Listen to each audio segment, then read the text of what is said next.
जय श्री राम। सनातन ज्ञान की गंगा में आप सभी प्रबुद्धजनों का पुनः हार्दिक अभिनंदन है।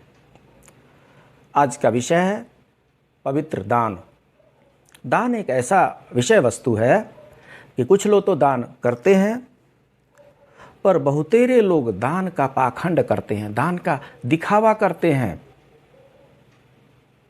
दान करते समय उनके अंदर ये भावना होती है कि मैं दान कर रहा हूं, यह देख करके लोग मेरी प्रशंसा करें, मेरी वाहवाही करें। जबकि होना यह चाहिए कि दान इतने गुप्त तरीके से होना चाहिए कि एक हाथ को दूसरे हाथ का दान किया हुआ चीज पता भी नहीं चले। आज का दृष्टांत कुछ ऐसा ही है। एक बड़े धन्ना सेठ होते हैं और सेठ जी ने अन्न सत्र खोल रखा है। सेठ जी में दान की भावना कम थी, पर समाज में उन्हें दानवीर समझकर उनकी सभी लोग प्रशंसा करें, यह भावना उनमें कूट कूट करके भरी हुई थी। उनके प्रशंसक भी कम नहीं थे। थोक का व्यापार जो था उनका, तो होता यह था कि वर्ष के अंत में जितने अन्न नहीं बिक पाते थे, सड़े हुए जितने अन्न नहीं बिक पाते थे, उन सड़े हुए अन्न का वो अन्न सत्र लगा करके और लोगों को दान क्या किया करते थे। जो सड़े हुए अन्न होते थे उन्हीं का आटा बनवाया जाता था और उस आटे की रोटी गरीबों के बीच में बांटी जाती थी और उस सड़े हुए आटे की रोटी खा करके गरीब उनकी वाहवाही करते थे, सेठ जी की जयकार मनाते थे, सेठ जी प्रसन्न हो जाया करते थे। समय का पहिया है। कुछ समय के पश्चात सेठ जी के बेटे की शादी हुई। बहू आई घर में। बहू बहुत ही धर्मनिष्ठ थी, भक्त थी भगवान की, दयालु थी। जब बहू को ये सब चीज़ें समझ में आई तो उन्होंने कहा कि पिताजी ये दान वाला डिपार्टमेंट मुझे दे दीजिए।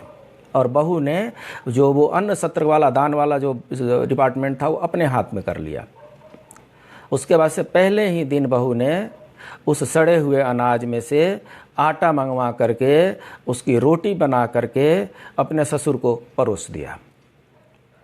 ससुर ने देखा कि उनकी बहू है, नई नवेली बहू है, मोटी मोटी काली काली रोटी बना करके रखी है, ज़रूर कुछ खास बात होगा।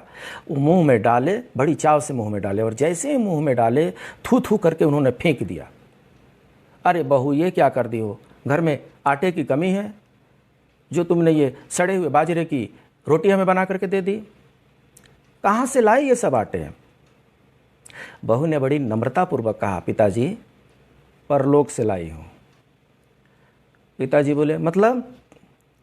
बहू ने बताया, जो कुछ भी पिछले जन्म में हमने दान पुण्य किया था उसका सुख हम इस जन्म में भुगत रहे हैं, और जो दान कर्म इस जन्म में कर रहे हैं उसका सुख और दुख हम अगले जन्म में भुगतेंगे। चूँकि आप अन्न सत्र में यही सड़े हुए बाजरे की रोटी का आटा आप गरीबों को खिलाते हैं, सो आपके लिए और हमारे लिए परलोक में यही आटे और रोटी रिजर्व करके रखी गई है। तो जब हम जाएंगे परलोक में तो हमें इसी आटे की रोटी खानी पड़ेगी। इसलिए हमने सोचा कि क्यों ना उसका अभ्यास अभी से शुरू कर दें, और इसीलिए हमने आपको दे दिया। धन्ना सेठ की आंखें खुल चुकी थी। उनको बड़ा पश्चाताप हुआ।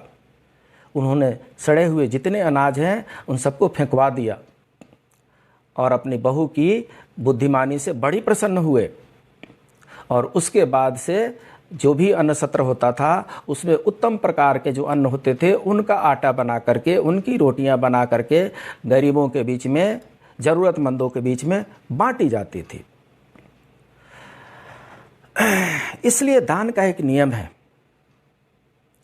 आप अगर दान करें तो दान ऐसा हो जिससे दूसरे का मंगल हो सके। जितना आप मंगल की भावना से दान करते हैं उतना दान लेने वाला का भला होता है और उतना ही आपका भी भला होता है, उतना ही इहलोक और परलोक सुधर जाता है। दान करते समय यह भावना कभी नहीं होनी चाहिए कि लोग मेरी प्रशंसा करें, मेरी वाहवाही करें। दान इतना गुप्त हो कि देते समय आपके दूसरे हाथ को पता भी न चले कि इस हाथ ने क्या दान किया है। यही सार्थक दान है, यही पवित्र दान है। दान करना है, दान का दिखावा नहीं करना है। फिर मिलते हैं एक नए टॉपिक के साथ, एक नए कहानी के साथ। तब तक के लिए जय श्री राम।